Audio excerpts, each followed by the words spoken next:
En position accroupie face à un incendie d'appartement, cet homme est prêt à agir. Mais avant d'entrer, il doit s'assurer qu'il y a une victime à l'intérieur. Puis, il prend une bouffée d'air avant d'entrer prudemment dans la pièce enfumée. Là, le sauveteur applique la technique du traînage par les chevilles ou par les poignets. Un geste simple mais essentiel pour un sauvetage.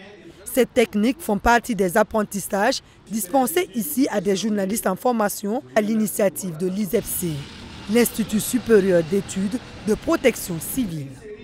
Objectif, leur permettre de réagir efficacement face à une situation d'urgence en attendant l'arrivée des secours, mais aussi de se protéger eux-mêmes sur le terrain.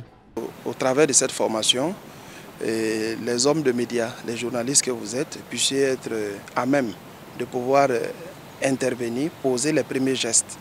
Et lorsque j'allais prendre des exemples, un malaise survient à la maison, à domicile, que vous puissiez poser les gestes utiles de premier secours avant que les spécialistes du secours ne puissent arriver. Mais au-delà de cette formation, la vision est que vous puissiez être les ambassadeurs de cette école, mais aussi de la protection civile en diffusant la bonne information. La formation s'étend sur 3 jours. 72 heures dédiées à l'apprentissage des notions de base de la protection civile.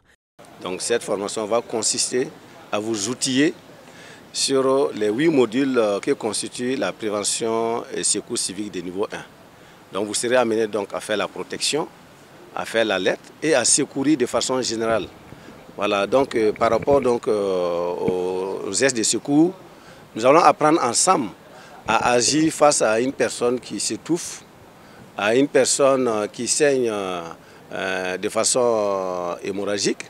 L'ISEPC, établissement public, ambitionne d'être un centre d'excellence régional en matière de formation, de recherche et de certification dans le domaine de la protection civile en Afrique.